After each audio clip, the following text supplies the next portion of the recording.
La note finale d'un violon cache une vérité mortelle. Bienvenue à Conte policier. Je suis votre hôte, Samuel. Dis-moi, d'où écoutes-tu ce soir? Vos messages donnent toujours vie au mystère. Commençons. C'était une matinée dorée dans le village de Sandalford-Wick. Une de ces journées de fin d'été où les haies bourdonnaient encore d'abeilles et où les roses des jardins de devant rougissaient comme si elles étaient embrassées par des secrets trop vieux pour être prononcés à haute voix. Le terrain de cricket du village, fraîchement aménagé, n'a accueilli ni match ni méfait ce jour-là. Au lieu de cela, l'énergie sociale du village était concentrée sur la pelouse du presbytère, où des tables avaient été dressées pour la messe. Thé caritatif d'automne et revue musicale de Sandalford-Wick. C'était une tradition annuelle, une sorte de délice rustique qui procurait aux résidents un sentiment de continuité et de fierté tranquille. Une table drapée de dentelle contenait des filets de citron et des tartelettes aux groseilles. Des cruches de sirop de fleurs de sureau fait maison brillaient au soleil. Les dames locales, vêtues de fleurs, voltaient comme des papillons, tandis que les hommes se regroupaient en groupes, reniflant la brise à la recherche de nouvelles ou de scandales. Miss Jane Marple était assise légèrement sur le côté, sous un parasol blanc, son tricot posé sur ses genoux. Elle semblait absorbée par la lente progression de ses aiguilles. Clic, clic, clic. Mais ses yeux bleu pâle bougeaient avec détermination. Même si elle s'était depuis longtemps retirée des vrais voyages, comme elle l'appelait, son esprit traversait plus de paysages en un après-midi que la plupart des gens ne le feraient en un an. Elle a écouté, au frémissement de la voix de Madame Wilmot, lorsqu'elle mentionna l'engouement soudain de son mari pour les promenades nocturnes.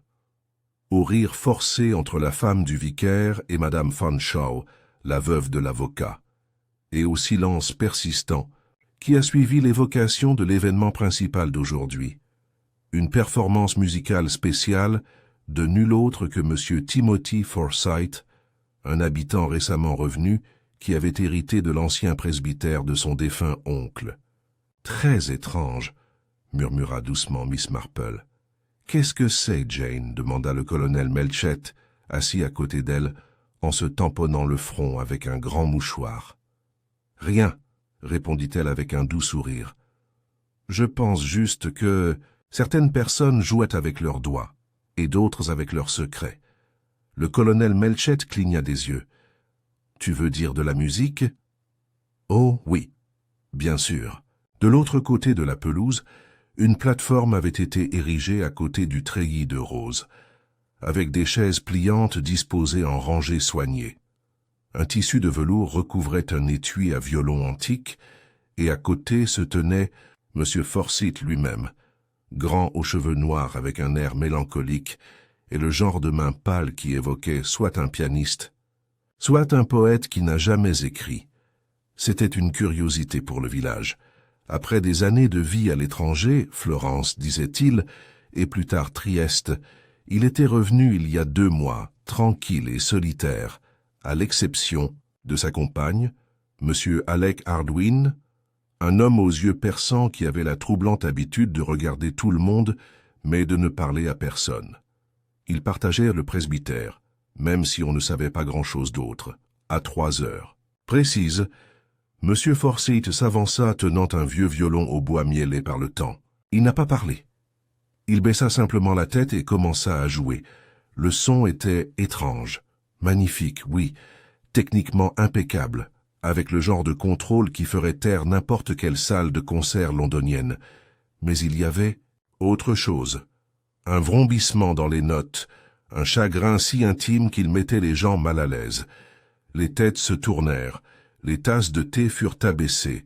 Miss Marple a arrêté de tricoter, dès le 2e morceau, une mélodie, hongroise maussade. Il était clair que quelque chose n'allait pas. Les doigts de M. Forsyth bougeaient rapidement, presque violemment, attirant des cris des cordes. Ses yeux parcouraient la foule comme s'il cherchait quelqu'un. Puis, au milieu du 3e morceau, un doux air folklorique anglais, il hésita. L'arc a glissé, la musique a trébuché, Une note discordante retentit comme un os cassé. Forsyth se figea, tremblant. Une main lui serrait la poitrine. Le violon tomba au sol. Un instant plus tard, il le suivit. Les halètements se propagent, comme des ondulations dans un étang. Miss Marple se leva lentement, le regard fixe. Elle n'était pas la première à le joindre. Le docteur Gresham avait bondi de sa chaise, se faufilant à travers la foule surprise, mais elle observait chaque seconde. Un cri, que quelqu'un appelle le connétable. Une autre voix, ça sent le sel. Le violon gisait à côté de lui, intact. Mais M. Forsyth n'y jouerait plus jamais. Au moment où l'agent Trigg arriva, un jeune homme au visage rougeau et doté de plus de cœur que d'expérience, la plupart des invités avaient été conduits au salon du presbytère ou renvoyés chez eux. Une légère pluie avait commencé à tomber, tapotant légèrement la toile de la tente à thé. Miss Marple resta près du treillis, son châle resserré. Le docteur Gresham s'approcha, l'expression sombre. « Un arrêt cardiaque massif », a-t-il déclaré. « Pauvre diable !» Il y avait probablement des signes avant-coureurs qu'il a ignorés. Ces types de musiciens sont toujours sensibles. « Oui », dit doucement Miss Marple, « mais très peu s'effondrent en plein milieu de la journée. » Manche verte. L'agent. Trigg s'est gratté la tête. « Tu penses que ce n'est pas naturel, alors ?» Le docteur Gresham fit un signe de la main dédaigneux. Rien de suspect sur le corps. Aucun signe de traumatisme, pas de cyanose, pas de convulsion. Son cœur a lâché, la faim. Miss Marple, dont l'esprit avait déjà catalogué le tremblement de la main de Forsyth, la légère pâleur avant la représentation et la lueur d'alarme dans l'expression de M. Hardwin lorsque le violon tomba, dit simplement « Les gens meurent subitement, oui, mais pas toujours de ce qu'ils semblent être. » Le gendarme parut perplexe. Elle eut un léger sourire. « Je voudrais parler avec M. Hardwin. Je crois qu'il est entré dans la maison. » À l'intérieur du presbytère, des ombres s'accrochaient au couloir comme de vieilles habitudes. Le salon sentait légèrement le cèdre et la fumée de pipe. M. Hardwin se tenait près de la cheminée, regardant fixement la grille froide. « Il n'aurait pas voulu faire d'histoire, » dit-il sans lever les yeux. « Pas après tout. » Miss Marple pencha la tête. « Et qu'est-ce que tout, Monsieur Hardwin ?» Il lui lança un regard aigu, puis détourna le regard. Timothy était un homme compliqué. Il ressentait les choses trop profondément, trop porté, comme un secret. Sa mâchoire se serra. Peut-être. Elle se dirigea vers une table d'appoint, remarquant un métronome poussiéreux et une bouteille de liqueur italienne dont il ne manquait que quelques gorgées. À proximité, une seule feuille de musique avait été déchirée, son coin fortement plié, presque délibérément. Miss Marple tendit la main et ajusta une photographie tordue sur le mur. Une image sépia d'un jeune Forsyth avec un autre violoniste. Une légende disait « Conservatoire de Florence, 1926 ». « Savez-vous ce qu'il cherchait en jouant aujourd'hui » demanda-t-elle doucement. Hardwin expira. Il attendait quelqu'un. « Et est-ce que quelqu'un est arrivé ?» Mais M. Hardwin n'a pas répondu. Il se tourna vers la fenêtre, regardant la pluie commencer à tomber plus fort sur la roseraie à l'extérieur. De retour à son cottage, Miss Marple posa son tricot à côté d'une petite table et se prépara un modeste souper, composé de soupe et de pain. Dehors, l'orage arrivait, doux mais persistant. Tandis qu'elle sirotait son thé, son esprit ne se tournait pas vers la musique, mais vers le silence qui l'avait suivi. Un homme était mort. Malheureusement, ce n'était pas rare. Mais les hommes qui s'effondrent après avoir regardé une foule d'inconnus tout en jouant d'un violon empreint de mélancolie, eh bien, ils laissent généralement quelque chose derrière eux. Et Miss Marple avait l'intention de découvrir quoi. Au matin, Sandalford Wick avait repris son rythme habituel, non sans une subtile raideur dans sa démarche. Les banderoles de la fête de charité flottaient encore humides sur les pignons des maisons, et quelqu'un avait redressé la théière renversée près de la porte du presbytère. Pourtant, le village régnait sur ce silence indubitable de respiration retenue, le genre de silence qui suit une tempête ou une mort subite. La nouvelle de l'effondrement de M. Forsyth s'était déjà répandue depuis la pelouse du presbytère jusqu'à la haie la plus éloignée.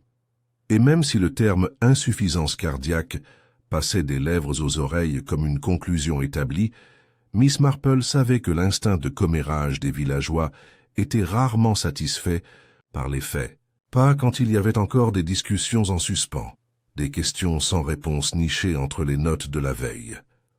Au petit déjeuner, sa compagne Miss Knight insistait pour lire à haute voix le message du matin, même si son esprit était clairement tourné vers l'événement de la veille. La reine a visité Balmoral hier. Ma parole, il est dit que les Écossais vont avoir une gelée précoce. Pensez-vous que cela arrive? Miss Marple remuait pensivement son thé. Peut-être, même si je soupçonne qu'il y a déjà quelque chose de plus froid. Miss Knight cligna des yeux. Oh mon Dieu, vous ne pensez toujours pas au pauvre monsieur Forsyth, n'est-ce pas? J'ai du mal à ne pas le faire, répondit-elle doucement. D'autant plus que personne ne semble réfléchir du tout. À l'extérieur du bureau de poste, Madame Fanshawe et Madame Bradle étaient déjà en pleine analyse, la voix basse et conspiratrice. « Eh bien, je vous ai dit qu'il avait l'air d'un homme chargé », a déclaré Madame Fanshawe, ajustant son col en fourrure de renard, même si la matinée était chaude. « J'ai toujours dit que trop de musique rend un homme maussade, trop de Florence, si vous me demandez, » répondit Madame Bradle avec délectation. « Tous ces pays étrangers.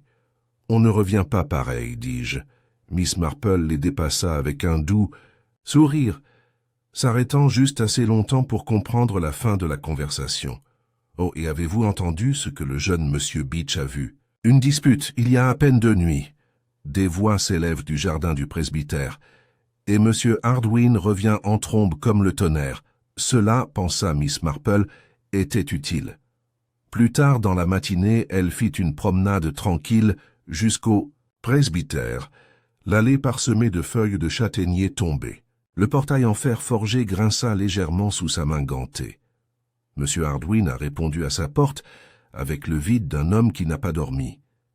Ses yeux étaient ombragés, son col de chemise déboutonné. Il ne parla pas au début, se contenta de s'écarter et de la laisser entrer. « Monsieur Hardwin, dit-elle doucement, j'espère que je ne suis pas gênante, mais je me demandais s'il y avait des arrangements à prendre. Monsieur Forsyth n'avait pas de famille proche ici, je crois. »« Non, dit-il la voix rauque. Je m'en occupe. Crémation, c'est ce qu'il voulait. » Elle hocha la tête, le regardant alors qu'il était assis dans le fauteuil d'en face.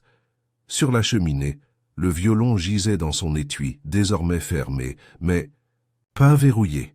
« Tu étais proche? Nous étions ensemble depuis longtemps. » Miss Marple n'a pas insisté. Le silence était souvent le meilleur tamis pour les émotions. Effectivement, après une pause, il dit doucement « Il avait peur », elle pencha la tête. « De quoi exactement ?» Monsieur Hardwin la regarda alors, vraiment, pour la première fois. De quelque chose qui le rattrape, quelque chose du passé. Il se leva brusquement et commença à faire les 100 pas. Je lui ai dit de laisser tomber ça, que le passé reste enterré si on ne creuse pas. Est-ce qu'il a creusé? Hardwin expira. Il a eu cette idée, cette obsession vraiment. Une lettre qui avait disparu il y a des années. Un morceau de musique, selon lui, n'était jamais destiné à être joué. Le front de Miss Marple se plissa légèrement. Et pourtant, il a joué hier. Ah oui, il a dit qu'il fallait que cela soit entendu, que quelqu'un sache ce que cela signifiait. La journée se poursuivit avec une étrange agitation dans le village. Une camionnette noire de Biddlecombe est arrivée pour récupérer le corps de M. Forsyth dans la salle des pompes funèbres du cabinet du docteur Gresham. Le violon est resté intact, mais ce n'était pas le seul instrument accordé. Miss Marple, après une enquête discrète auprès de la femme du vicaire, organisa une brève visite au bureau du presbytère sous prétexte de collecter un registre de charité. M. Hardwin lui a permis d'accéder avec à peine un mot. Seule dans la pièce, elle bougeait lentement, respectueusement. C'était un espace aux lambris sombres, avec des étagères se dressant comme des gardiens vigilants. Il y avait des manuscrits de musique sur le bureau, beaucoup manuscrits, quelques-uns jaunis avec le temps. Elle les parcourut légèrement, ses doigts planant sur une composition intitulée « Nocturne pour une mémoire creuse ». Puis ses yeux se posèrent sur un tiroir verrouillé. Au fil des années, elle avait cultivé une profonde appréciation pour ce que les gens choisis gardaient verrouillé, surtout lorsque d'autres tiroirs étaient ouverts. Cela suggérait la peur, ou honte. Sur l'étagère du dessus, elle remarqua un détail incongru. Une photographie avait été retirée. L'empreinte de poussière d'un cadre rectangulaire était nette, et pourtant, aucun remplacement n'avait été effectué. Miss Marple tapota doucement du doigt l'étagère. Bien entendu, elle n'essaya pas d'ouvrir le tiroir. Cela viendrait plus tard, si nécessaire. Alors qu'elle se tournait pour partir, quelque chose d'autre attira son attention. Une corde cassée sur un archet, cachée derrière le pupitre. Il s'était cassé proprement. Pas effiloché, pas porté. Cassé. Elle en a pris note. Plus tard dans l'après-midi, Miss Marple s'est assise avec le docteur Gresham sur le banc près de la mare aux canards. Le médecin, toujours avide d'admiration pour ses azalées, se contentait de parler. « Je vais l'écrire comme cause naturelle, bien sûr », a-t-il déclaré avec détermination. « Aucun signe d'empoisonnement, aucune trace d'aiguille, rien de tout cela. Juste un cœur faible. Pourtant aucun historique, songea Miss Marple. Le docteur Gresham haussa les épaules. Il a fait des épisodes à l'étranger, c'est ce qu'Alec a dit, et on ne sait jamais avec ce type d'artiste. Leurs cœurs battent plus fort, mais ne durent souvent pas aussi longtemps. Et tu es certain que c'était naturel? Raisonnablement. Pourquoi? Miss Marple arracha un fil égaré de sa manchette. Oh, je pensais juste à quel point il est étrange qu'un homme meure si soudainement, en public, alors qu'il se produisait, et pourtant semble savoir que cela allait arriver. Le docteur Gresham fronça les sourcils. Vous pensez qu'il savait? Elle lui fit un petit sourire.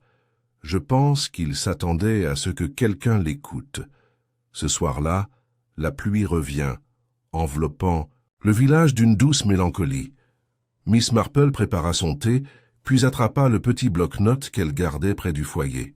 Là-dessus, elle a noté « La musique comme message, lettre manquante confrontation, 2 nuits avant. Photographie supprimée corde de l'arc volontairement cassé ». Elle fit une pause, puis elle ajouta « À qui était-ce destiné ?» alors qu'elle fermait. Le coussin, elle jeta un nouveau coup d'œil à la cheminée où les braises brillaient chaleureusement. Et dans son esprit, la musique de la pelouse revint, non pas le son, mais la sensation qu'elle dégageait. Le désespoir dans chaque note. Quelqu'un dans le public avait compris, et cela, soupçonnait-elle, les rendrait très dangereux.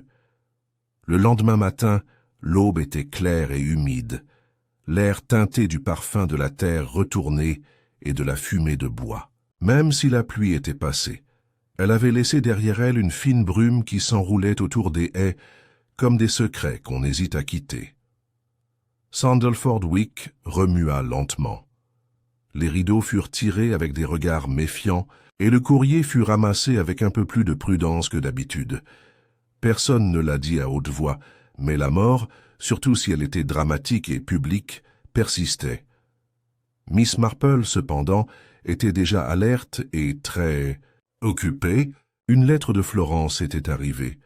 Il n'était pas arrivé par courrier ordinaire, mais plutôt grâce à l'intervention serviable de sa lointaine nièce, Miss Raymond, qui avait des amis dans les cercles musicaux à l'étranger et qui avait répondu à la question discrète de tante Jane avec une rare efficacité.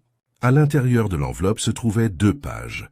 L'une était une photocopie d'un ancien programme de concert de 1926 et l'autre une note dactylographiée. « Chère tante Jane, vous aviez tout à fait raison. Timothy Forsyth réétudie à Florence. Il était plutôt bien considéré pour son talent au violon, mais n'a jamais terminé son dernier mandat. Les rumeurs de l'époque évoquaient un incident avec un collègue musicien nommé Édouard Blanchet, violoniste suisse.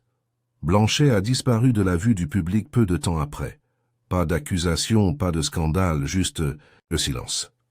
Curieusement, certaines compositions inédites de Blanchet auraient refait surface des années plus tard, sans attribution, avec affection, Hélène.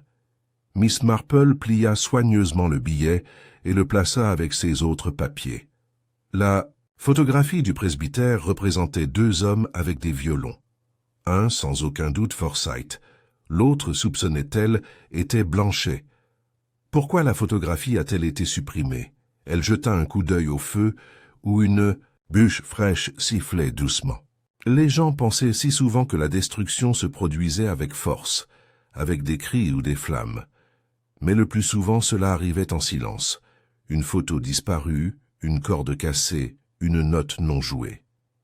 Cet après-midi-là, Miss Marple rendit visite à la petite bibliothèque de près qui partageait le toit de la salle des fêtes du village.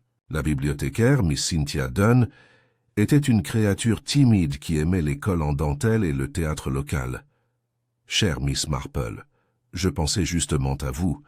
Nous avons passé une sacrée semaine, n'est-ce pas?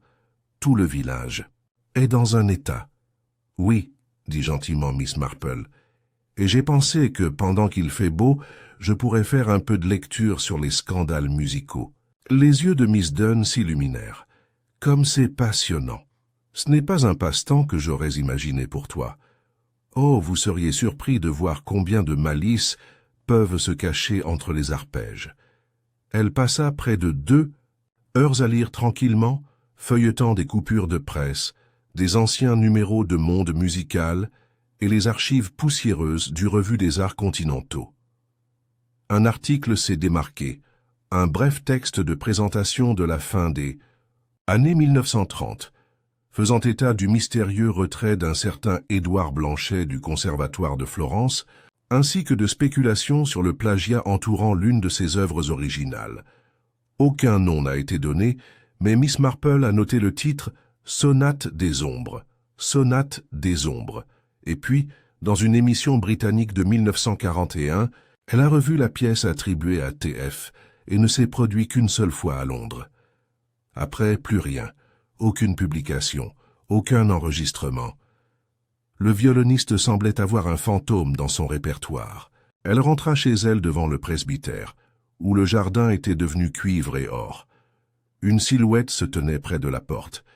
C'était M. Harding. Il la repéra et ouvrit lentement le portail. « Je pensais que tu pourrais venir, » dit-il. « Vous avez le look.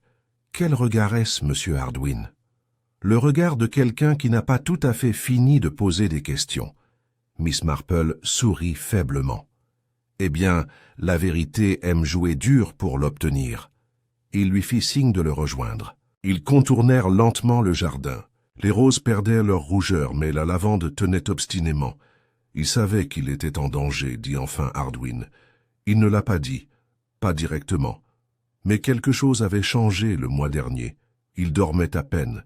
Il travaillait constamment sur... Enfin, je ne sais même pas quoi. Il fermait la porte du bureau certaines nuits. Et puis il y avait cette histoire avec le visiteur. Visiteur. La mâchoire de Hardwin se contracta. Un homme est venu à la maison il y a une semaine. Je n'ai pas vu son visage, juste un aperçu alors qu'il partait. Grand. Il portait un manteau gris. Timothy n'a pas voulu me dire qui il était. Il a seulement dit que c'était à propos de Florence. Le visiteur est-il revenu? Non.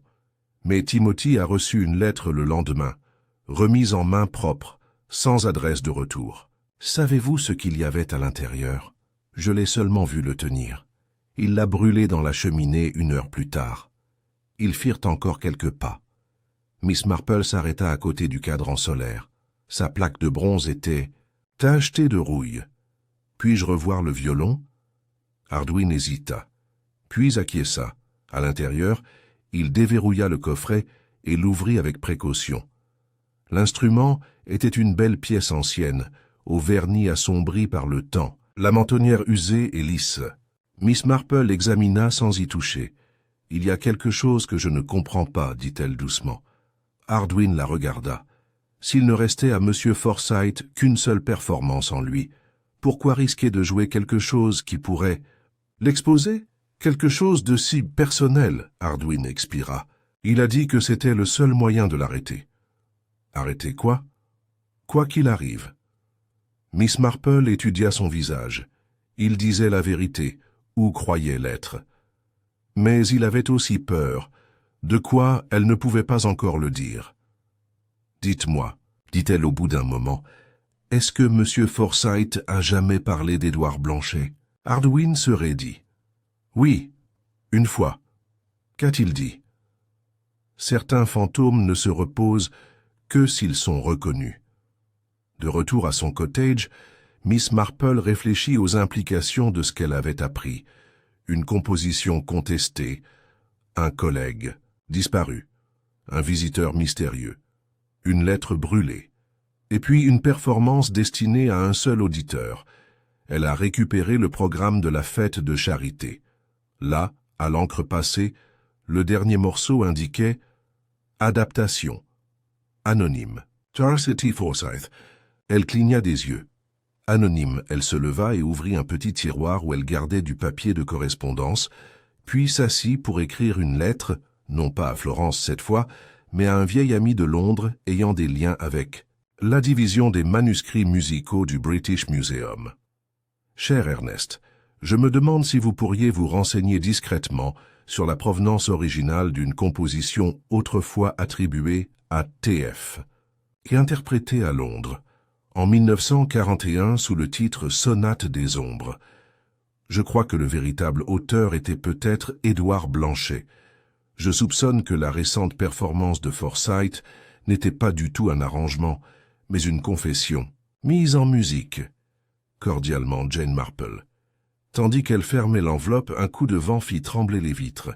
Dans l'ombre projetée par l'âtre, elle imaginait le moindre écho d'un violon non pas triste mais avertisseur. Miss Marple se leva, se versa une autre tasse de thé et se murmura « Quelqu'un dans ce village n'est pas prêt à entendre la dernière note jouée. » 3 jours s'étaient écoulés depuis la fête de charité et la mort de Timothy Forsyth.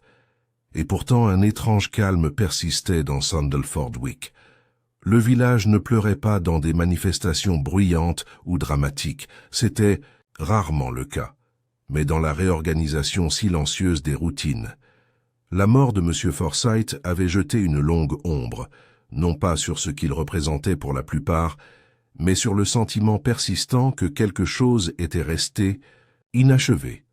Au magasin général, les voix baissaient chaque fois que son nom était prononcé. Les enfants passaient devant le presbytère un peu plus vite, et certains des villageois les plus âgés avaient pris l'habitude de verrouiller leurs portes avant la tombée de la nuit, même s'il n'y avait aucune raison de croire qu'un crime avait été commis, du moins officiellement. Officieusement, cependant, il régnait un malaise tenace qui ne pouvait pas être balayé par les tasses de thé d'hier. Miss Marple n'était pas du genre à chasser les fantômes, mais elle était...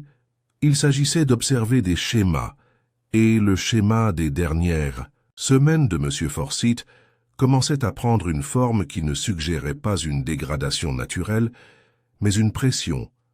Quelque chose, ou quelqu'un, l'avait profondément perturbée. Elle avait appris à prêter attention à une telle inquiétude. Même lorsqu'un homme mourait sans blessure visible, il aurait pu être attaqué d'une manière bien plus subtile. C'est donc avec un vif intérêt qu'elle apprit du jeune Tommy Gillette, garçon de course du vicaire et indiscret notoire, qu'un étranger avait été revu aux abords du village, cette fois marchant le long de la route du vieux moulin juste après le crépuscule. Un homme de grande taille, vêtu d'un manteau gris, le chapeau baissé, disparaissant derrière les haies comme un fantôme sortant d'une scène. Tommy, qui avait un œil vif et un amour du théâtre, était impatient de partager ce qu'il avait vu. Il boitait, mademoiselle. Lui dit-il à bout de souffle, du pied droit, je pense, et il s'est retourné 2 fois comme s'il s'assurait que personne ne le suivait. Miss Marple hocha la tête pensivement. « Et est-ce que quelqu'un l'a fait ?» Tommy sourit. « Juste moi. Mais je suis resté dans le fossé comme tu me l'as dit la dernière fois. Je n'ai même pas éternué. »« Bravo, » dit-elle avec un sourire. « Et tu es sûr que c'était le même homme de la semaine dernière ?» Le front de Tommy se plissa. « Je ne sais pas si c'était pareil homme, mais c'était le même manteau, grand, gris, avec une de ses ceintures au milieu.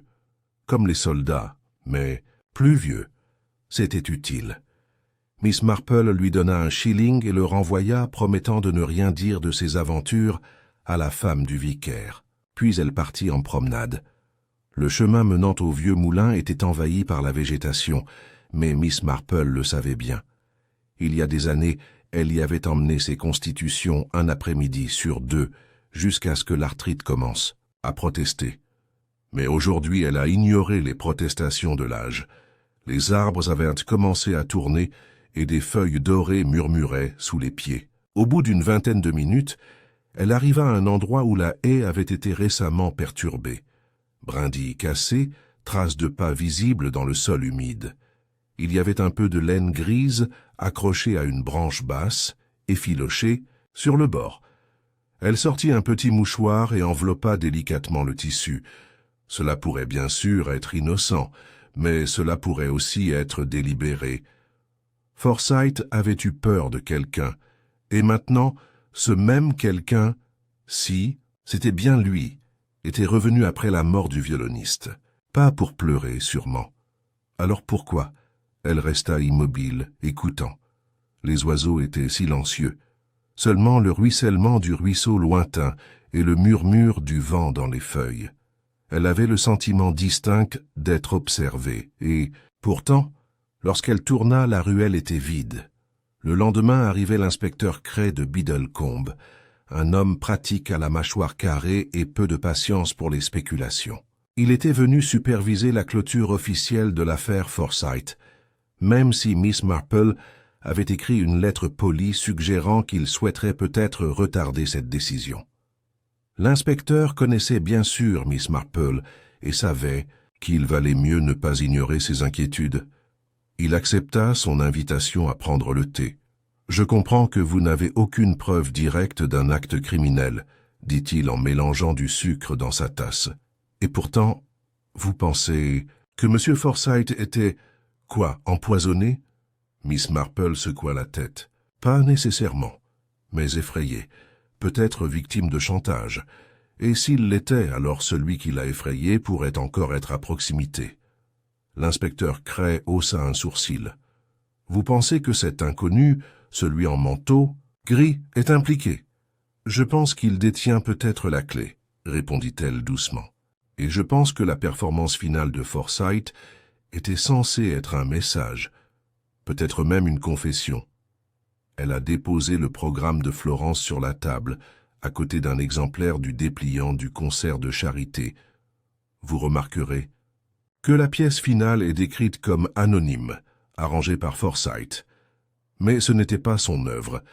Elle appartenait à un compositeur suisse, Édouard Blanchet, qui a disparu du monde de la musique dans des circonstances curieuses, peu de temps après que Forsyth ait quitté Florence. Cray se pencha. « Vous pensez que Forsyth a volé la pièce?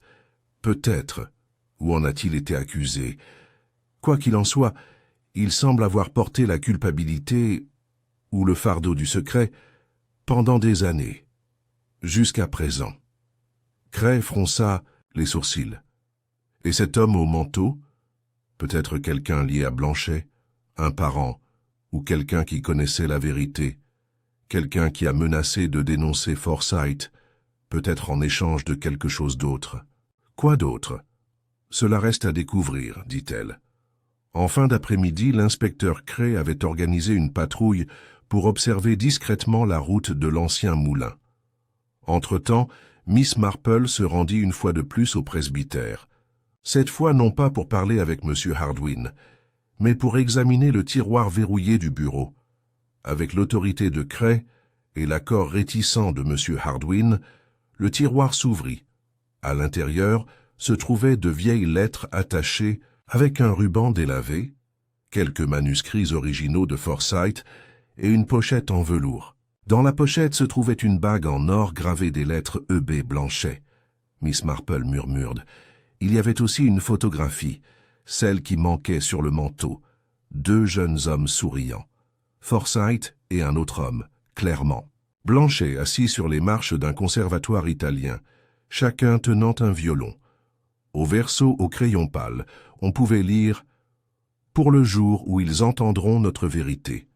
Elle leva les yeux vers M. Hardwin, qui était devenu pâle. « Le saviez-vous » elle a demandé. Il hocha lentement la tête. Il l'a gardé cachée. Il a dit que c'était trop dangereux pour que quelqu'un puisse reconnaître la bague.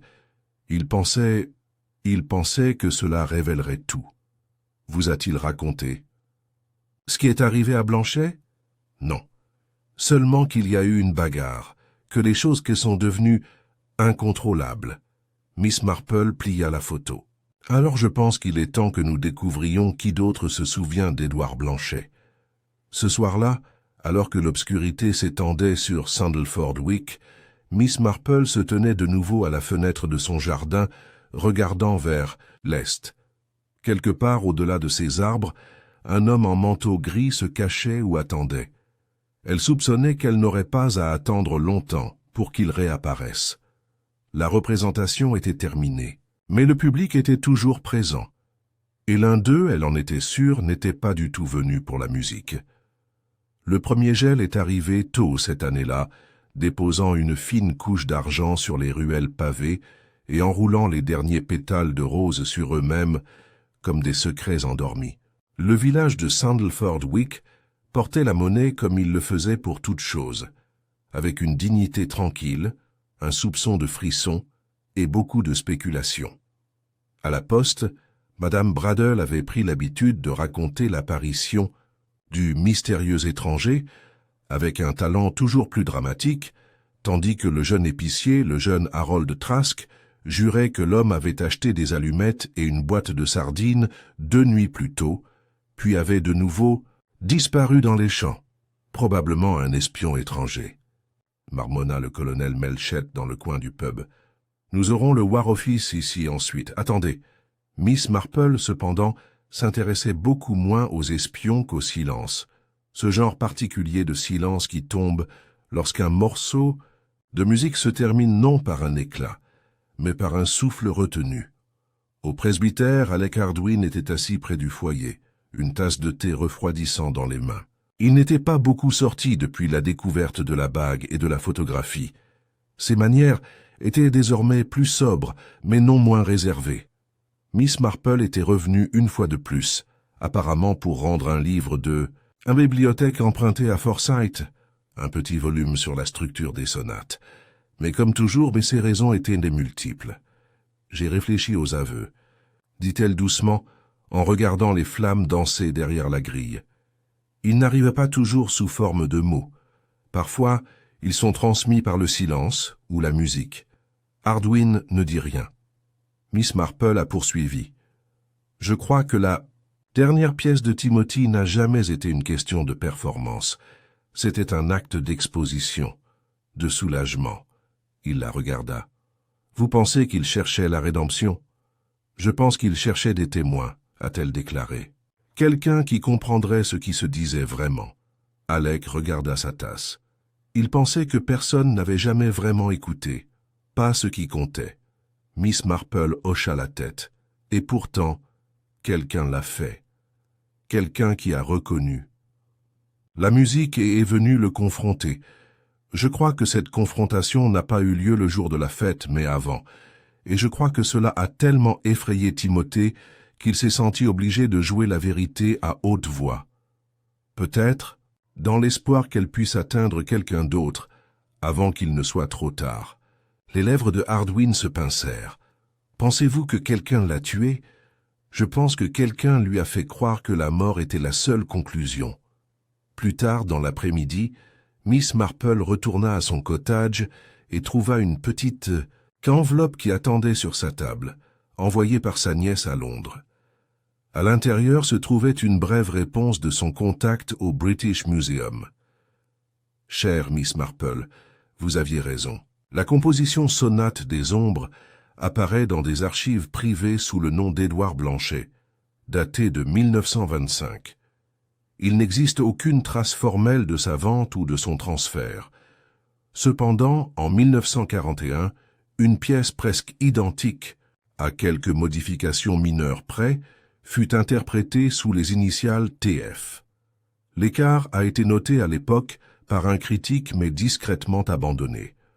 Autre intérêt, la mort d'Édouard Blanchet a été enregistrée en Minodis, Suisse en 1927. Cause: chute accidentelle du balcon d'un hôtel à Lugano. Aucune autre enquête n'a été effectuée. Sincèrement, Ernest Lowry. Miss Marple lut les dernières lignes 2 fois, les sourcils froncés. Une chute d'un balcon, une mort presque effacée, et un morceau de musique volé et renommé. Un puzzle, longtemps en sommeil, maintenant en mouvement. Ce soir-là, l'inspecteur Cray revint avec une mise à jour. « Nous avons attrapé l'homme au manteau gris », dit-il en retirant ses gants de l'air d'un homme qui vient de clore une affaire. Ou plutôt, il s'est rendu, arrivé à la gare de Biddlecombe il y a 1 heure. Il s'appelle Jean-Luc Blanchet, neveu d'Édouard Blanchet. Les yeux de Miss Marple s'écarquillèrent légèrement. Et il est venu volontairement? Assez volontaire. Il a demandé à parler à quelqu'un en position d'autorité. Il a dit qu'il avait des questions sur la mort de Timothy Forsyth. Ils s'assirent près du feu et Cray raconta la déclaration. Jean-Luc, aujourd'hui au début de la quarantaine, a grandi à Lausanne. Enfant, il avait entendu des histoires sur son oncle Édouard, le musicien prometteur décédé jeune en Italie. Mais ce n'est que bien plus tard, alors qu'il était lui-même étudiant en musique, qu'il tomba sur une mélodie familière cachée dans des archives anglaises. Il l'a reconnue grâce à une vieille bobine enregistrée secrètement par sa grand-mère. Un morceau qu'elle a appelé « Housset du regret ». C'était la même musique que Timothy Forsyth avait jouée lors de la fête de charité.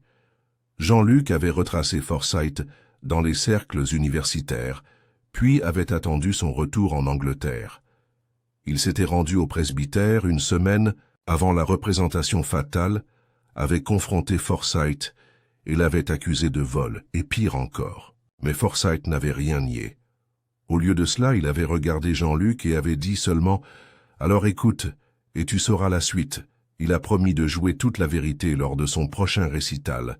Mais lorsque Jean-Luc apprend la mort subite de Forsyth, il panique. Il retourna à Sandalford Wick dans l'espoir de récupérer des preuves, des lettres, des partitions, le manuscrit original. L'inspecteur Cray plia la déclaration et la glissa dans son manteau. Et il ne porte pas plainte. Il dit qu'il voulait juste récupérer l'héritage de son oncle. Miss Marple remua son thé. Et Forsyth lui a-t-il avoué toute l'histoire? Pas en tant de mots. Alors il nous manque encore quelque chose. Cray se pencha en avant. Mademoiselle Marple, l'homme est mort. Il n'y a pas d'arme du crime. Nous ne pouvons prouver aucun mobile. Elle leva les yeux, son expression composée. Mais là est motif. La honte, la culpabilité, le fardeau du silence. Et si vous regardez attentivement la chronologie, vous verrez que quelqu'un d'autre, peut-être pas Jean-Luc, avait toutes les raisons de vouloir que Timothy soit réduit au silence avant que cette performance finale n'en révèle. Trop. Cette nuit-là, Miss Marple alluma une seule lampe près de la fenêtre et resta assise en réflexion. Dehors, le vent soufflait à travers les haies et le village dormait. Elle pensait à Blanchet, un jeune homme plein de talent, tombé d'un balcon en terre étrangère. Elle pensa à Forsyth, vivant trop longtemps avec un secret, le laissant se tordre en lui jusqu'à ce qu'il devienne une chanson de chagrin et de remords. Et elle pensa à l'homme qui attendait dans l'ombre, peut-être pas à Jean-Luc, mais à un autre, quelqu'un qui avait plus à perdre. Elle retourna à son cahier et retourna plusieurs pages en arrière. Là, elle avait écrit une ligne au crayon il y a quelques jours, corde délibérément cassée, elle l'a soulignée. Le lendemain matin, Miss Marple se rendit de nouveau au presbytère, prétendant rendre une nappe en dentelle empruntée au comité de fête. Alec Hardwin l'accueillit avec une courtoisie lasse. Le violon gisait sur la cheminée, intact depuis la mort de Forsyth. « Puis-je » demanda-t-elle doucement. Il hocha la tête. Elle ouvrit la valise et souleva l'arc.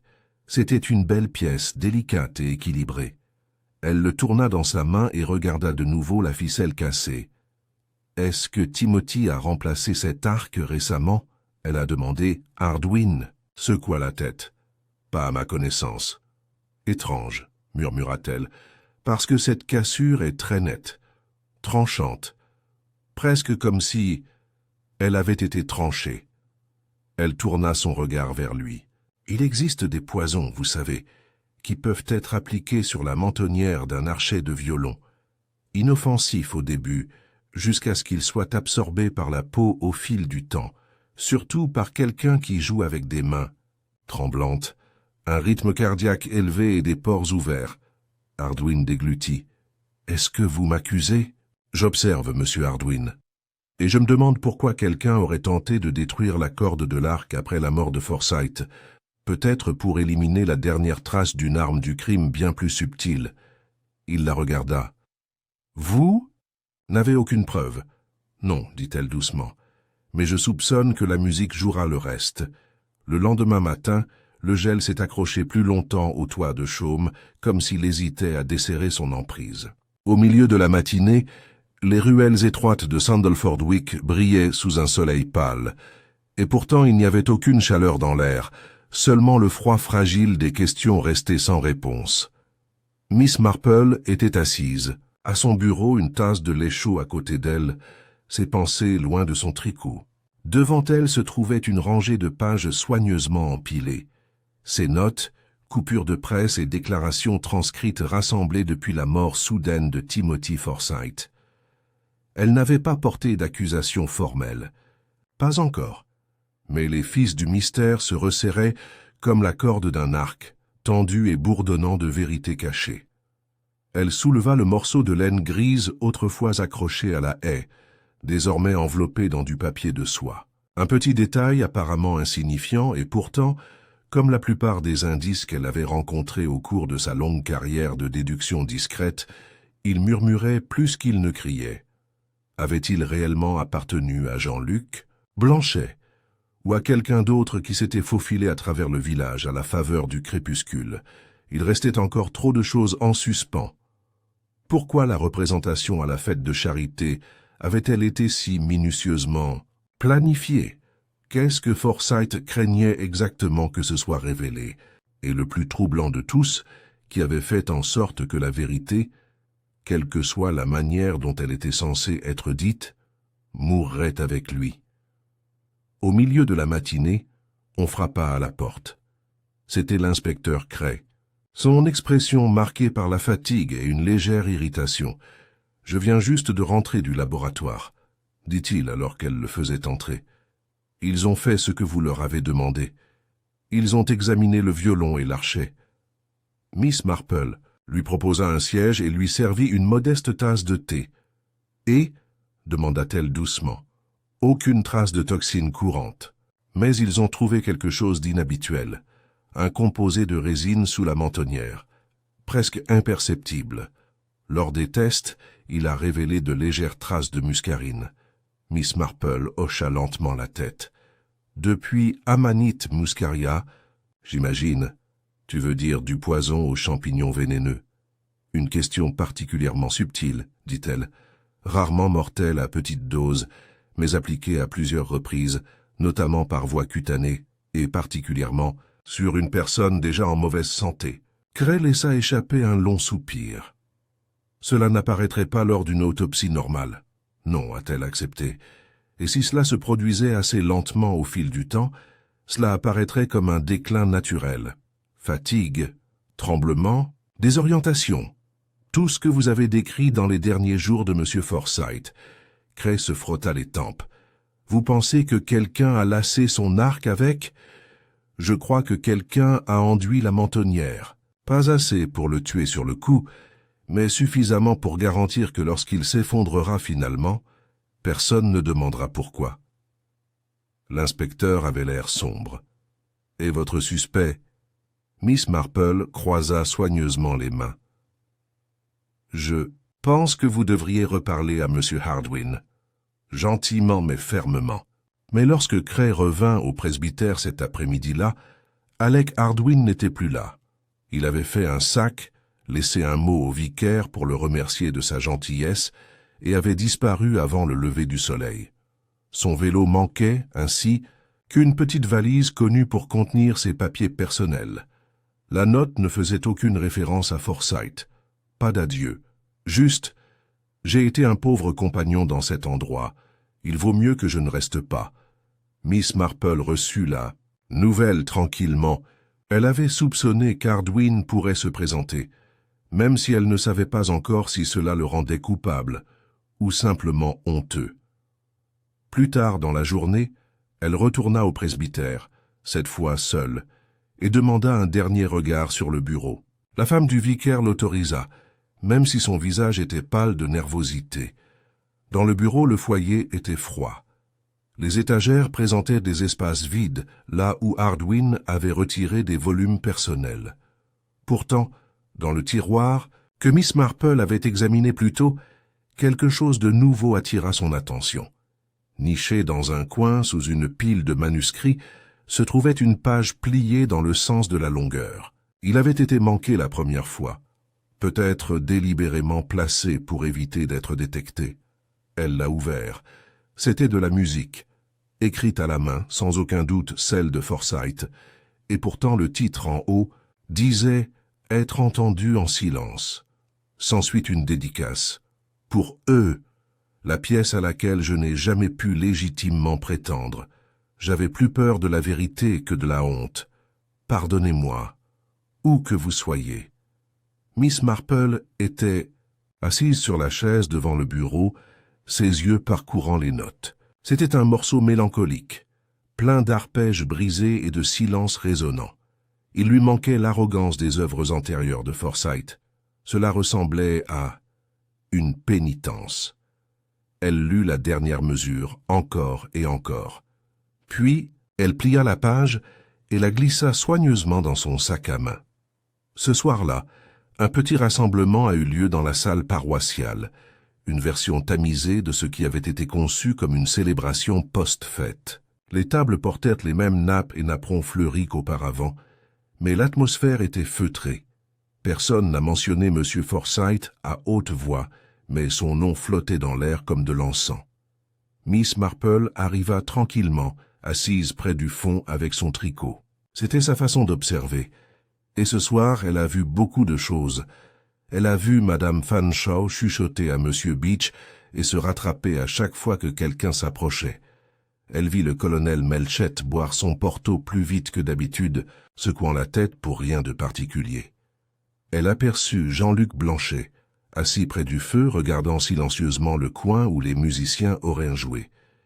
Et elle vit le jeune Tommy Gillette arriver tard, essoufflé et agité, tenant un morceau de papier plié. Au bout d'un moment, il se dirigea vers elle et se pencha plus près. « J'ai vu Monsieur Hardwin, » murmura-t-il. « Ce matin. Pas dans le village, dans le champ près de l'ancienne gare. » Miss Marple leva les yeux. « Êtes-vous sûr? Il ne m'a pas vu. » Mais il se tenait près du vieux château d'eau regardant quelque chose. Puis il est parti en direction de la route côtière. Elle prit le message que Tommy avait apporté. C'était un calendrier. Train pour Portsmouth puis Ferris. « Merci, Tommy, » dit-elle, avant de quitter tranquillement le couloir. Le lendemain, l'inspecteur Cray reçut un télégramme de Southampton. Alec Hardwin avait été arrêté alors qu'il tentait de monter à bord d'un navire à destination de Jersey sous un faux nom. Interrogé, il a affirmé qu'il laissait simplement derrière lui un chapitre qu'il valait mieux oublier. Après une enquête plus approfondie, il a admis qu'il était au courant de l'existence de la mentonnière empoisonnée, mais a nié l'avoir appliquée lui-même. C'était Timothy. A-t-il insisté? Il s'est fait ça à lui-même. Il voulait mourir. Il ne pouvait pas supporter ce qu'il avait fait, pas seulement à Blanchet, mais à tout le monde. La musique était sa confession. Et la corde de l'arc avait demandé. L'officier Hardwin hésita puis dit « Il m'a fait promettre après son effondrement de détruire l'arc, pour s'assurer qu'il ne pourrait pas être examiné. Il a dit qu'il voulait que sa honte soit enterrée tranquillement. » L'inspecteur Cray passa le télégramme à Miss Marple, qui le lut lentement. « Eh bien, dit-elle enfin, peut-être qu'il a fait « je veux que sa honte soit enterrée ». Mais la vérité était rarement aussi obligeante. Ce soir-là, Miss Marple s'assit, de nouveau près de son feu, L'air extérieur était devenu amer, le village se repliant sur lui-même pour l'hiver. Mais l'affaire semblait résolue. Aucune accusation n'a été déposée.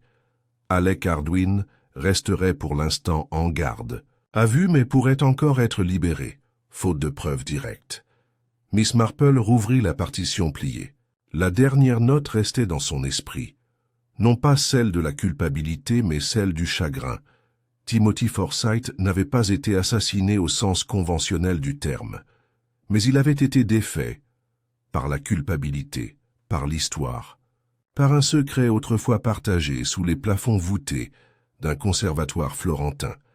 Et en fin de compte, la vérité avait été jouée, pas criée. Jouée et compris par une femme qui savait que la nature humaine, comme la musique, est rarement au rythme parfait, mais toujours en phase avec ses propres révélations tranquilles. La première neige complète est arrivée un matin, douce et sèche, recouvrant les haies comme du glaçage et s'accrochant au toit de chaume abrupte de Sandalford Wick dans un silence d'un blanc éclatant. Le village semblait soupirer sous le poids, s'apaisant non seulement en son, mais aussi en pensée, en rythme. Les pas étaient étouffés. Les conversations se sont transformées en murmures autour de tasses de thé, et les événements entourant la mort de Timothy Forsyth, même s'ils n'étaient pas oubliés, avaient été respectueusement intégrés dans ce mélange typiquement anglais de mémoire et d'évitement. À bien des égards, le village avait repris ses schémas habituels. Les enfants dévalaient le green derrière le bureau de poste sur des traîneaux de fortune, et Madame Fanshawe reprenait ses plaintes acerbes concernant le prix de la graisse d'oie. L'épouse du curé a repris la planification de la chorale de l'Avent. Mais quelque chose avait changé dans la moelle du lieu, pensa Miss Marple, comme le subtil changement de tonalité qu'une oreille exercée détecte avant que quiconque ne sache qu'une mélodie a tourné. Miss Marple elle-même avait profité du calme pour écrire plusieurs lettres et lire un vieux roman policier allemand qu'elle s'était depuis longtemps promis de terminer. Et pourtant, alors qu'elle sirotait son thé du soir au coin du feu, ses pensées revenaient inévitablement à Forsyth, pas seulement à cause de sa performance ou de sa mort, mais aussi de la conviction croissante qu'un aspect de la question restait intact, une note finale pas encore jouée. C'était un dimanche matin quand on frappa à la porte du chalet. Miss Marple ne fut pas surprise de voir Jean-Luc Blanchet debout, ses bottes couvertes de givre, une écharpe de laine sombre étroitement enroulée autour de son cou. Son visage était pâle, mais posé. « J'espère que je ne suis pas importun, mademoiselle, » dit-il avec son accent doux et précis. « Pas du tout, a-t-elle répondu. « Entrez. » Il accepta une tasse de thé et s'assit tranquillement près du foyer, observant les flammes. « Je suis venu vous remercier, dit-il enfin, pour écouter, pour voir, pas seulement la performance de Timothy, mais ce que cela signifiait, j'ai fait de mon mieux, a-t-elle répondu, même si je pense qu'il y a encore plus à comprendre. Jean-Luc hocha lentement la tête. Oui, c'est pour ça que je suis venu. Il fouilla dans son manteau et en sortit un dossier en cuir, usé sur les bords. À l'intérieur se trouvaient plusieurs feuilles de papier manuscrit vieillis, jaunis et délicats. Il les lui offrit. Ceci, dit-il, était la version originale de Sonate des ombres, la composition de mon oncle. C'était dans le grenier de ma grand-mère, caché parmi ses dentelles. Il l'a écrit en 1925, juste avant l'incident. De Lugano. Miss Marple déplia soigneusement les pages. Les notes étaient écrites de la main de Blanchet, plus fluide et ornementale que l'écriture anguleuse de Forsyth. Elle a étudié les indications de tempo, les subtils changements de rythme, des passages qu'elle a reconnus de la performance de Forsyth, bien que modifiés, adaptés. Il l'a modifié, dit-elle doucement. Pas assez pour le déguiser complètement, mais assez pour se l'approprier. Oui, c'était son péché. La voix de Jean-Luc s'était durcie. Il a pris ce qui ne lui appartenait pas, et il a vécu avec. Peut-être même s'est-il convaincu qu'il l'avait amélioré. Miss Marple ne répondit pas immédiatement. Elle tourna Une autre page et fronça les sourcils. Ce mouvement final, dit-elle, n'est pas le même que celui qui a été exécuté à la fête. Jean-Luc se pencha en avant. Non, c'est la partie que je ne comprends pas. Forsyth ajoutait quelque chose, une nouvelle coda, quelque chose qui ne figure pas dans le manuscrit de mon oncle. Les sourcils de Miss Marple se froncèrent. Et vous ne reconnaissez pas le thème? Il secoua la tête. Non, mais j'y ai joué encore, et je crois que ça cache peut-être quelque chose. Un message peut-être. Elle se leva et alla chercher sur l'étagère une petite boîte à musique, un vieil engin viennois qui avait appartenu à sa grand-tante. Avec lui, elle enroulait le cylindre et jouait la coda lentement, permettant aux simples notes mécaniques de séparer chaque mesure. Pendant que la musique jouait, elle écoutait, non pas la mélodie, mais la modèle, et quelque chose de curieux. L'un frappa. « Ce rythme, dit-elle lentement, c'est délibéré, presque comme le code Morse. » Jean-Luc cligna des yeux. « Morse? Oui. Écoutez. 3 courts, 2 longs, 3 courts encore. Encore et encore. » Il se pencha, fronçant les sourcils. « Qu'est-ce que ça veut dire ?» Elle attrapa son cahier et traduisit la séquence. S, U, je, C, je, D, E. Elle expira. Suicide. Jean-Luc la regardait. Vous pensez qu'il le pensait littéralement? Je pense qu'il pensait qu'il s'agissait d'un avertissement. Peut-être pas de sa propre mort, mais de la vérité. Il nous disait qu'il ne s'agissait jamais d'un vol.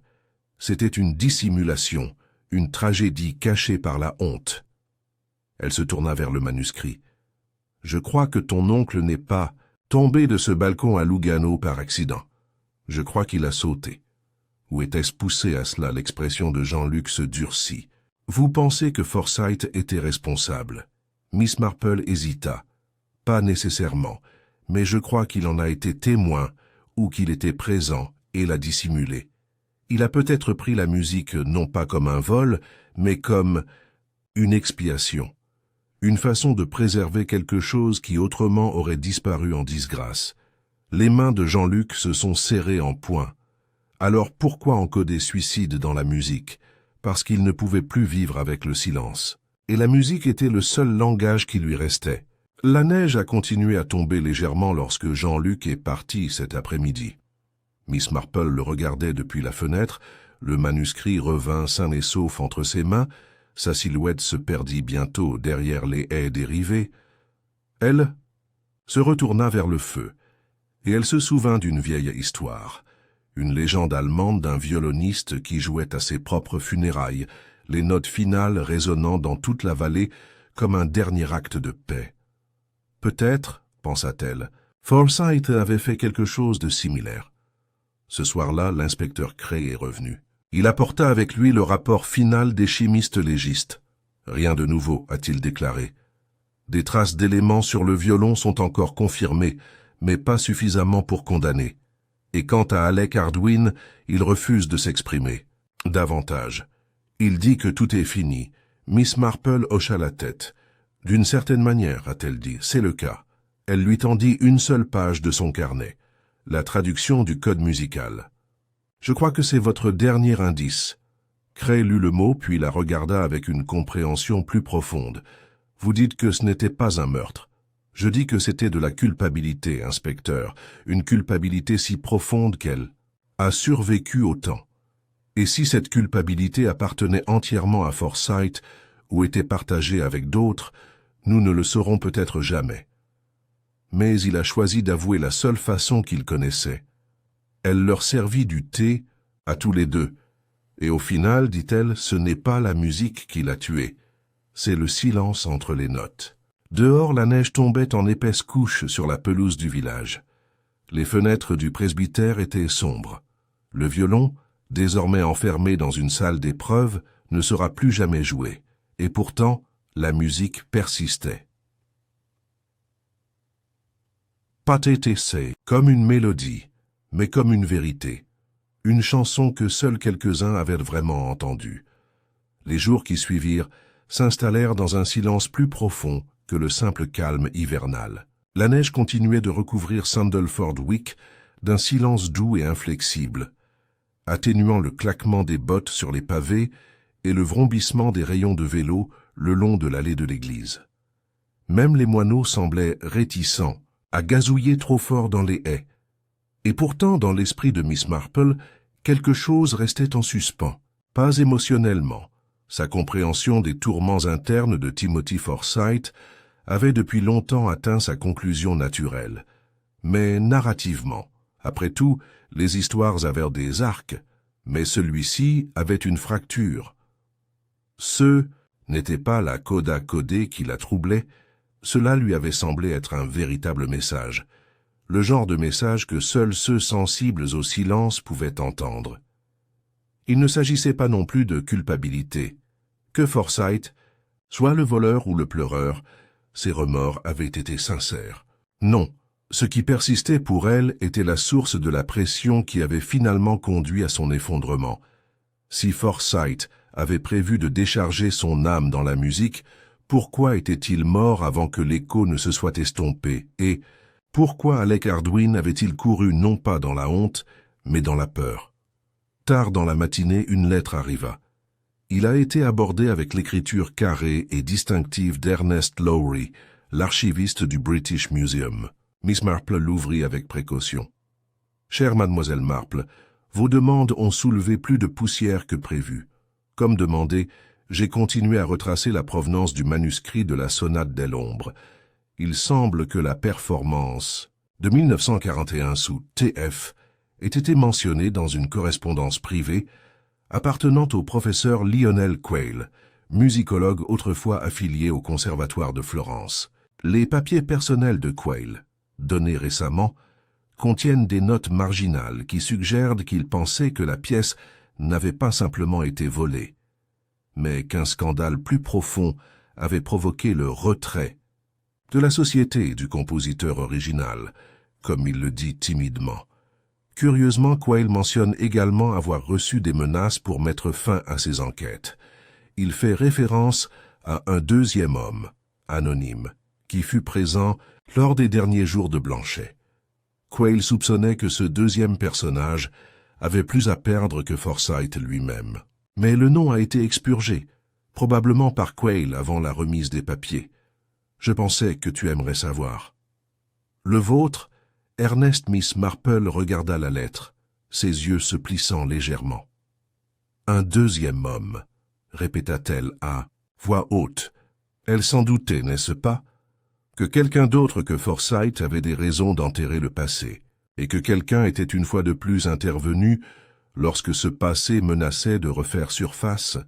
Elle pensa à la photographie, retirée depuis longtemps de la cheminée du presbytère, celle de Forsyth et Blanchette souriant, leurs bras négligemment jetés sur les épaules l'un de l'autre. Deux jeunes hommes, deux violons, et entre eux, quoi exactement? Une amitié? Une rivalité? Ou quelque chose de plus profond? Elle prit son imperméable et marcha lentement à travers les ruelles enneigées en direction de l'église. À l'intérieur, l'air était froid, mais parfumé, par la cire de bougies et le pain provenant des couronnes de l'Avent récemment déposées autour de l'autel. Le vicaire, le révérend Ambrose, redressait les cantiques. Mademoiselle Marple, quel plaisir. Bonjour, vicaire. J'espérais vous demander quelque chose d'assez mineur. Bien sûr. Monsieur Hardwin vous a-t-il déjà parlé? En toute confiance? Peut-être à propos de son séjour à l'étranger? Le front du vicaire se plissa. Pas dans les détails, non, bien qu'il ait mentionné un jour qu'il avait étudié les langues en Italie bien avant la guerre. Il semblait réticent à en dire davantage. Un homme privé. En effet, elle hésita. A-t-il déjà joué d'un instrument? Le vicaire rit. En fait, oui, l'orgue. Très bien, en fait, même s'il n'en jouait pas depuis des années. Il a dit qu'il lui manquait le cœur après ce qui s'est passé à Florence. J'ai supposé que c'était une maladie ou un chagrin. Miss Marple hocha lentement la tête. Peut-être les deux. De retour à son cottage, elle retourna à ses notes avec un nouvel examen minutieux. Elle a ajouté une nouvelle ligne, Hardwin and Forsyth à Florence en même temps. Coïncidence, et en dessous, Hardwin, si deuxième homme, non expurgé. De Quayle, pourquoi? Protection? Honte? Peur? Si Hardwin avait été à Florence et avait connu Forsyth et Blanchet, alors son rôle dans l'histoire n'était pas celui du compagnon silencieux, du colocataire tranquille. C'était actif, formateur.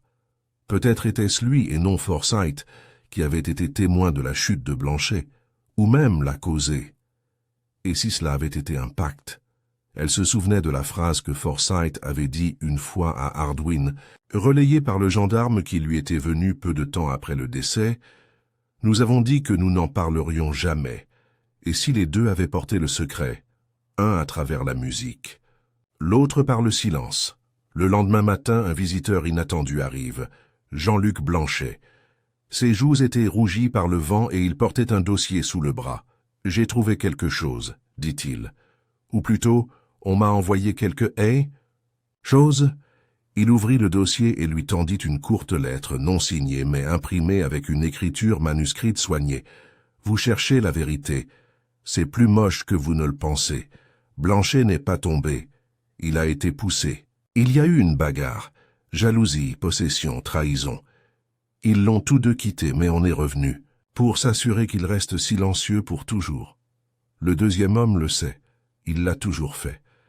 Les mains de Jean-Luc tremblaient lorsqu'il le lui tendait. Il a été déposé à l'auberge où je loge. Pas d'enveloppe. Juste ça. Miss Marple a lu les mots encore et encore. Ils portèrent la cadence de la confession.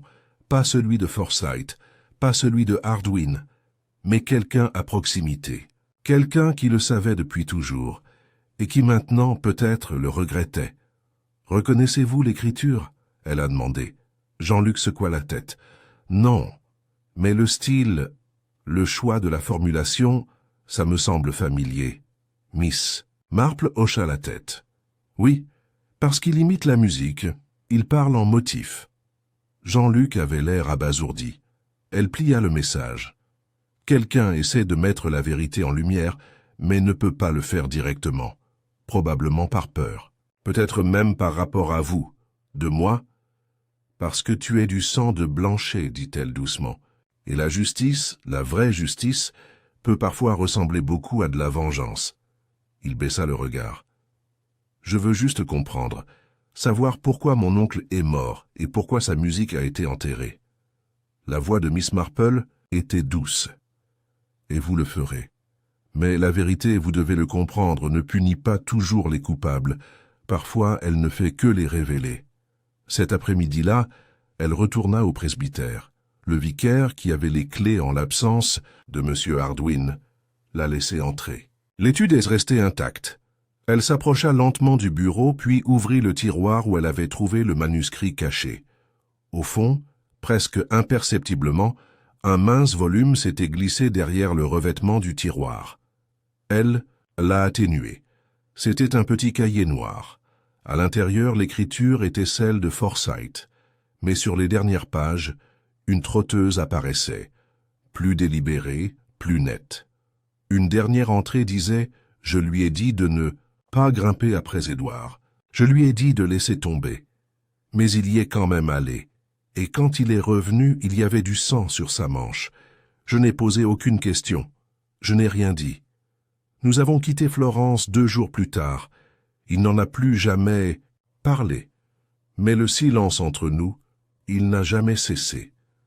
T.F. Miss Marple ferma lentement le livre, ses yeux brillants non pas de triomphe, mais de tristesse. Le deuxième homme était bien Alec Hardwin, mais pas le tueur. Le témoin. Celui qui s'est tenu entre deux hommes, peut-être amoureux, peut-être jaloux, et qui n'a pas réagi avant que la tragédie ne les emporte tous les deux. Alors que le crépuscule tombait à nouveau sur le village, Miss Marple retourna à son cottage. Elle a placé le cahier dans sa mallette, avec le manuscrit et la lettre anonyme. Il ne serait pas remis aux autorités. Il n'y avait rien à poursuivre, pas maintenant, mais il serait préservé. Certaines vérités n'avaient pas leur place dans les salles d'audience.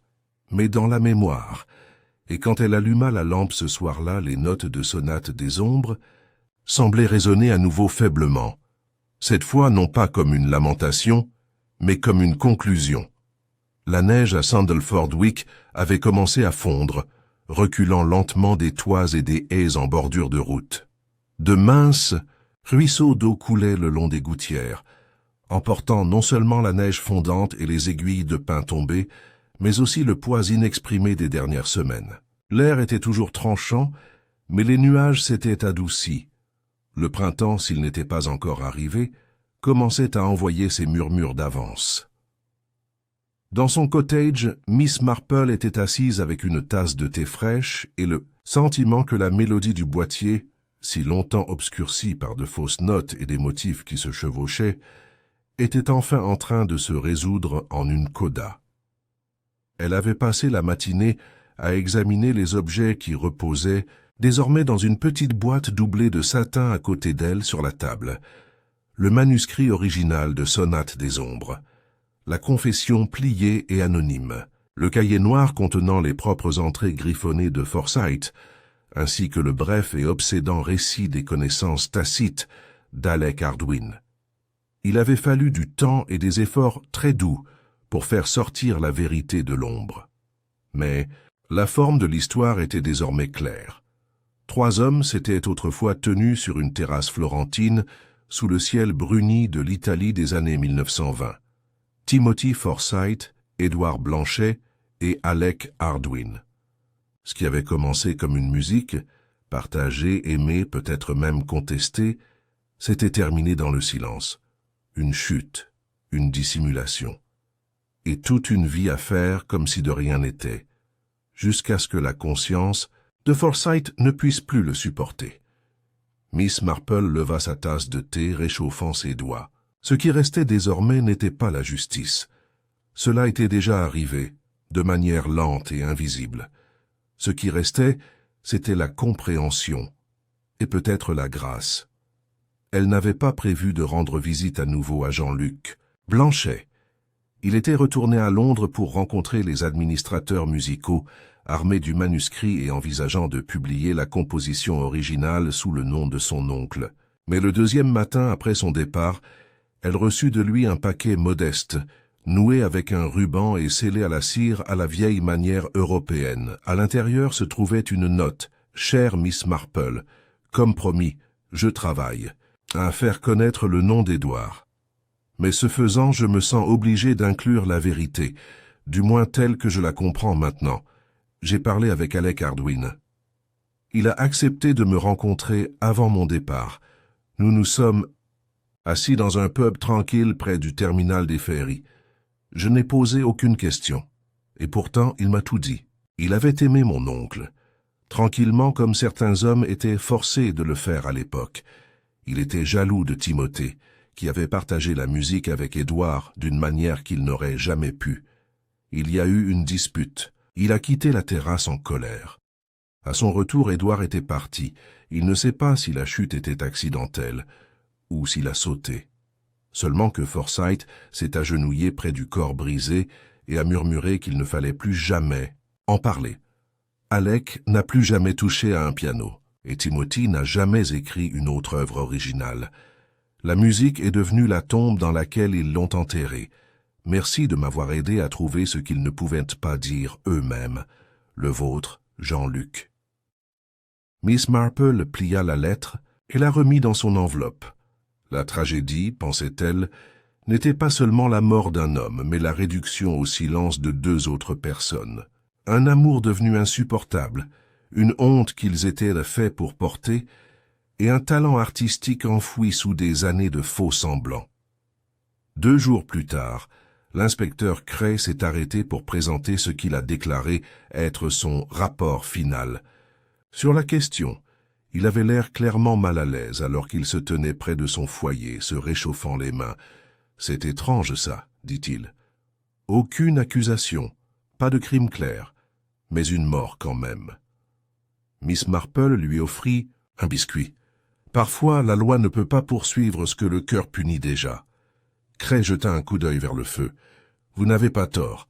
Hardwin ne sera pas poursuivi. Il n'y a aucune preuve d'acte criminel à Florence.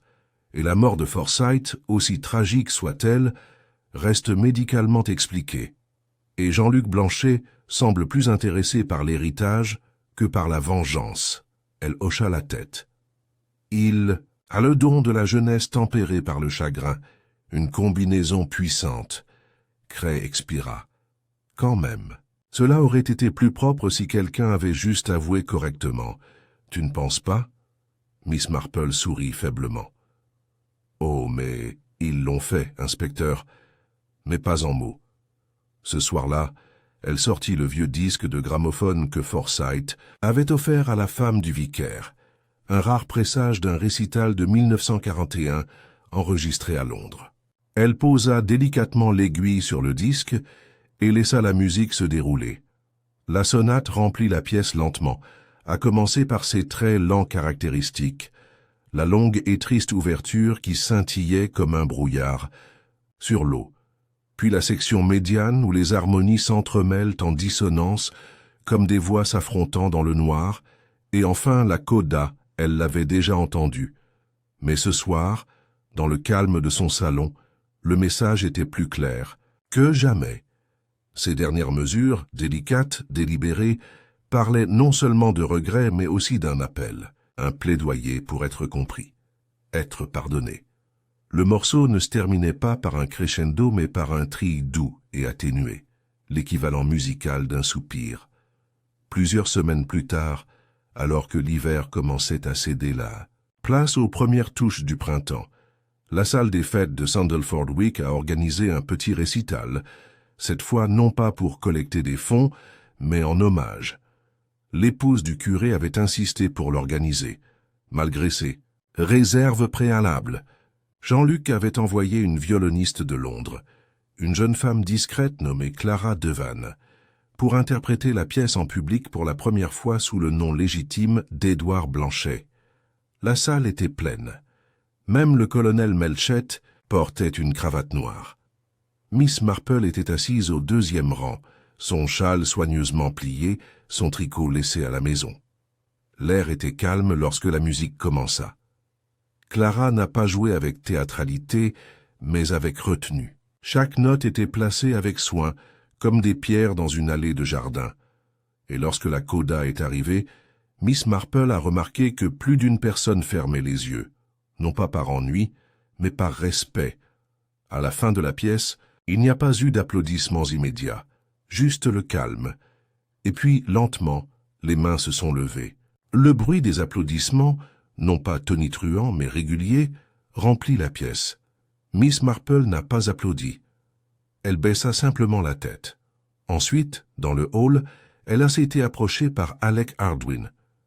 Il avait l'air plus vieux, que dans son souvenir plus gris, plus courbé, mais ses yeux avaient perdu leur éclat fiévreux.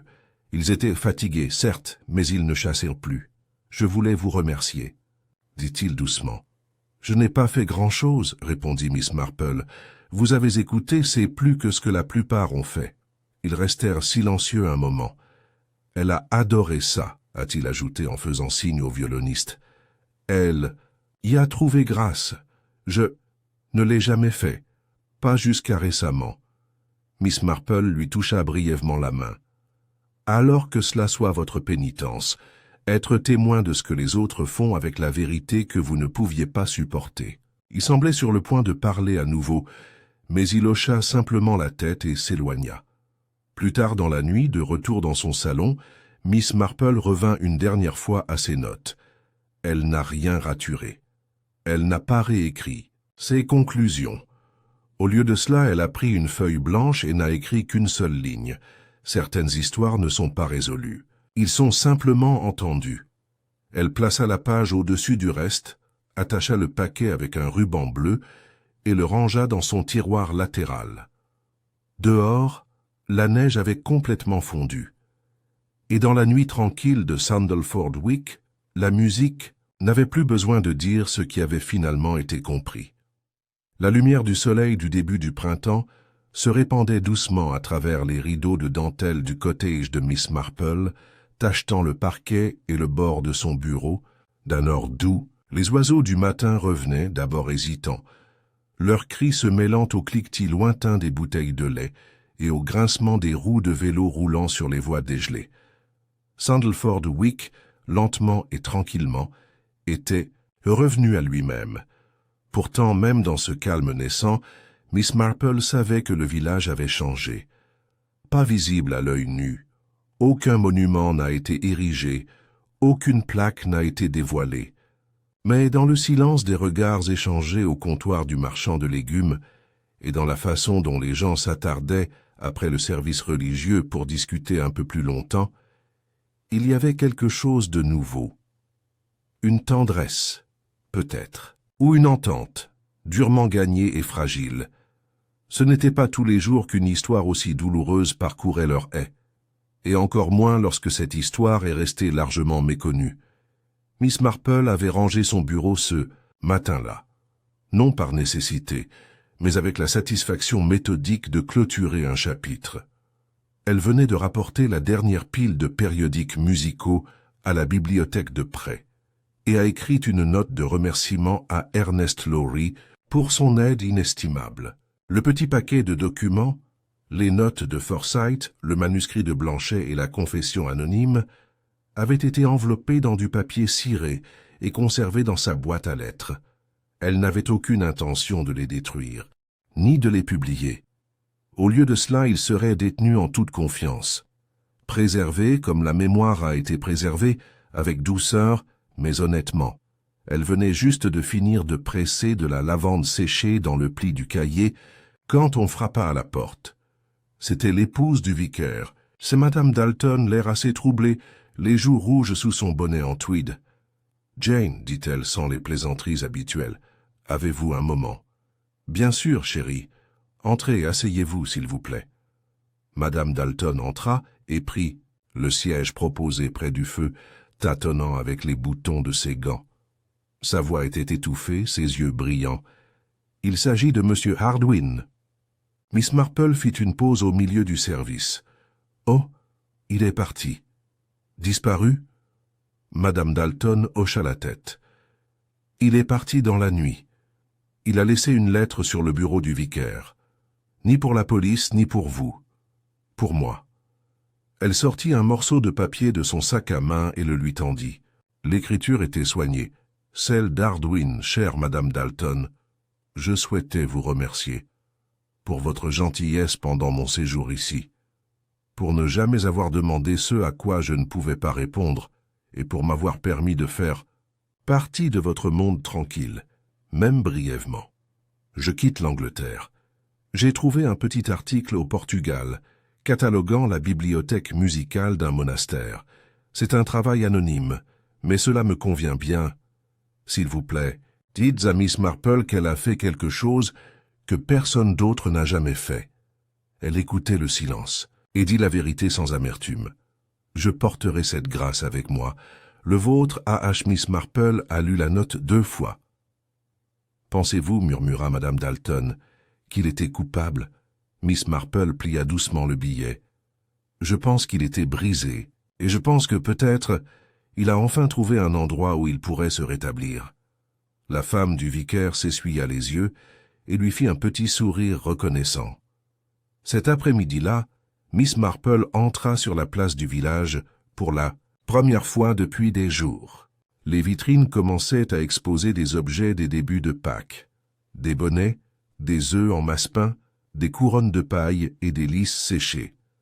À la boulangerie, elle commanda un petit pain aux graines de pavot et échangea quelques mots agréables avec Madame Fanshawe, qui bavardait désormais moins et souriait davantage. Sur le panneau d'affichage à l'extérieur de la poste, un nouveau tract avait été épinglé. Récital de printemps en l'honneur d'Édouard Blanchet, avec des compositions inédites du regretté violoniste suisse, organisé par Jean-Luc Blanchet.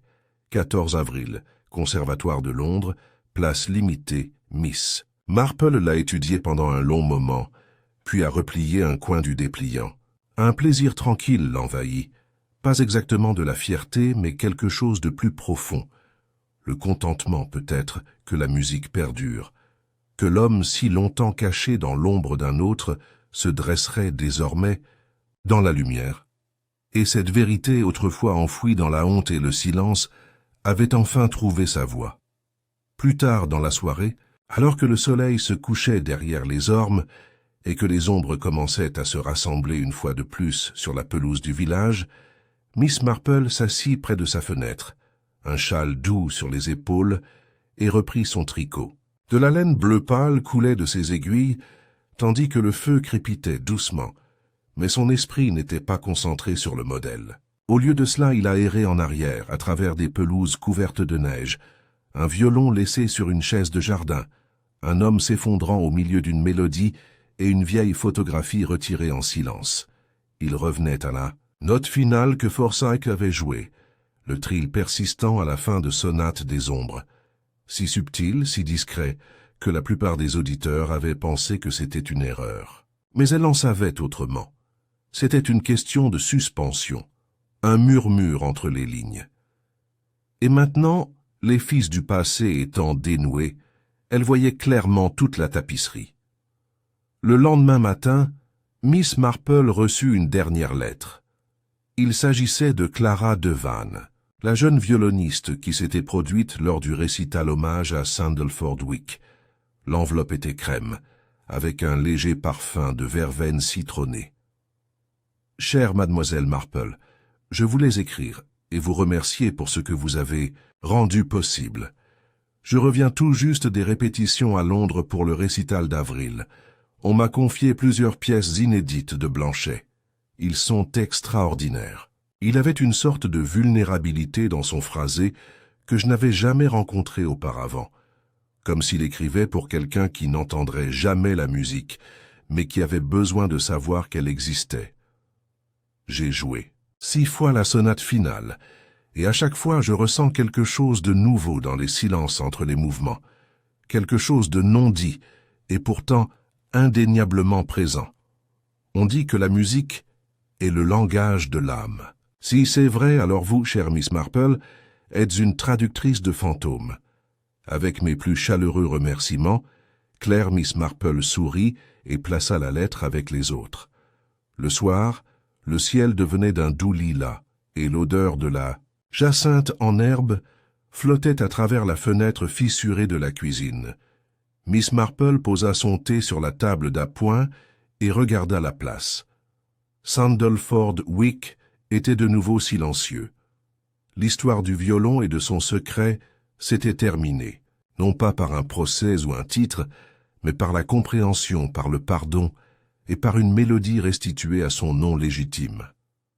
Dans le monde de la justice, certaines victoires sont écrites à l'encre. Dans le monde du cœur, ils se jouent en silence. Et Miss Marple, toujours à l'écoute, toujours tisseuse de dentelle et de logique, se rassit sur sa chaise et laissa parler le silence.